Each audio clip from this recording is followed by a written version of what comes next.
In the last session, we looked at how to create a number of major scales. All we did was simply used our theorem of counting up in tones and semitones to give us the keys that we can write music in the major scale. Now in this session, what we're going to do is going to have a look at different modes, and this is often the source of confusion, so I'm hopefully going to try and clarify that here. Now what we need to do is we need to look back at the last session where we saw that the C major scale consisted of only white, or as musicians call them, natural notes. Now, throughout the entire major scale, no matter what key we started counting from, it was only C major that consisted entirely of natural white notes. Every other key in the major scale has at least one black or sharp note. Now, let's take that theorem, and let's say that this time what we want to do is we want to count up from D. But this time we want to make it like C major. We want to start counting from D, and we only want it to consist of natural notes. We don't want any of those sharps in there. So let's try this. We'll start at D there. And the first thing we've got to say is the next natural note is there, which is a tone away. So the first in our theorem would be a tone. The next one, which is there, will be a semitone. And then again, a tone. And again, a tone.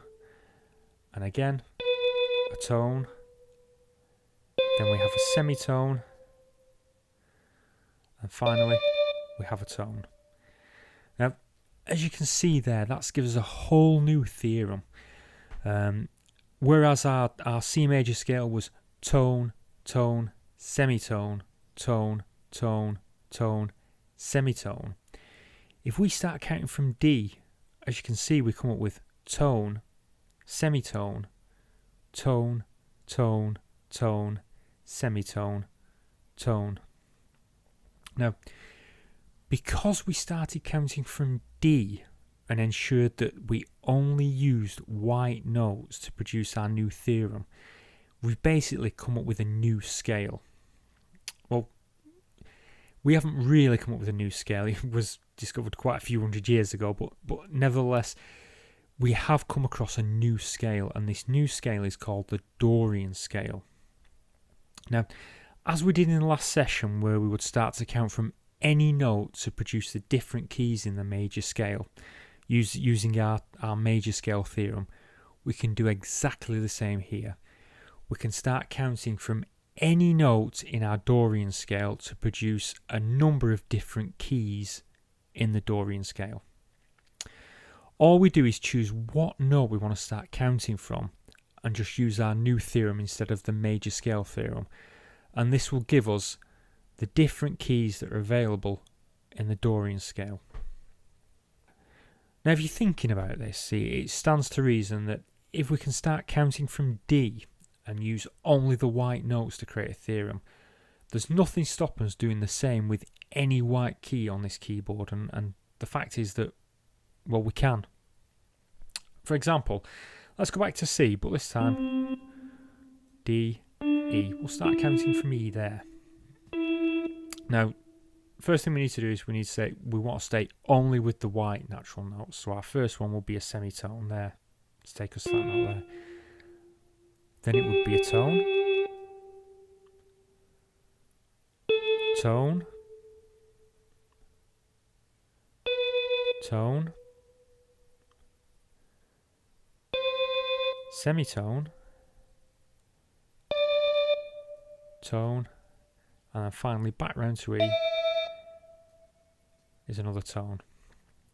Now, as you can see there, our next new theorem is semitone, tone, tone, tone, semitone, tone, tone.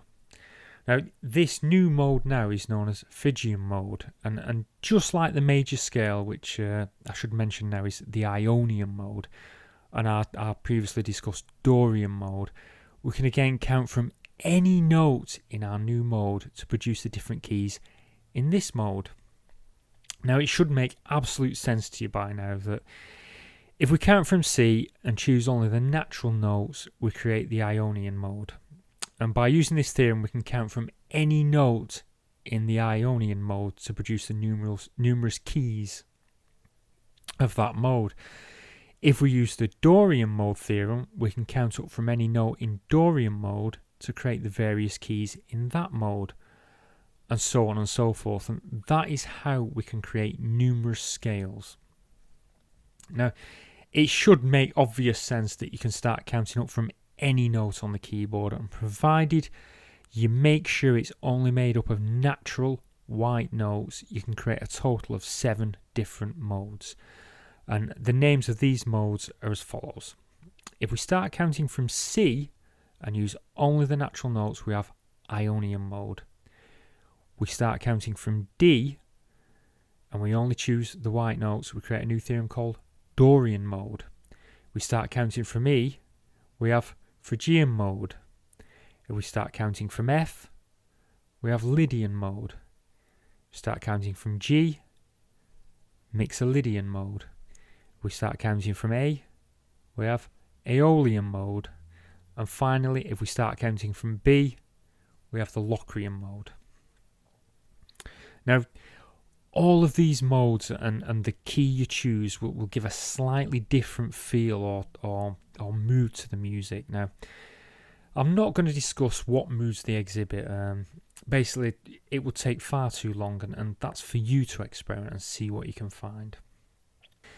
You will, however, discover that some modes are more suited to certain types of music than others. For example, trance benefits from certain keys in Ionian mode, whilst techno can benefit from different keys in Dorian and sometimes Lydian. But having said that, you will find a proportionate amount of dance music today is written in Aeolian mode, which is the minor key. Now, if you're just starting out understanding modes and keys, I'd suggest writing in this mode to begin with, writing a minor key. Now, if you don't want to work out the notes in each key of the Aeolian mode, the pamphlet included in the DVD reveals all the notes that you have available to you, depending on what key you choose to write in Aeolian mode. Now, above all, the purpose of that session has just been to introduce you to the very basics of scales, so you can now understand the principles that we employ when we start writing bass lines. We begin by choosing the mode, which can be any of the 7 modes available to us. Then we choose a key in that mode, which then tells us the 7 notes that make up that mode. Now, as I've mentioned, it's certainly not an exhaustive look, and it's something we may look into for future DVD releases, but this DVD in particular is dedicated to bass. So what I want to do there is I want to move on to the next session where we're going to have a look at programming and processing of bass timbres.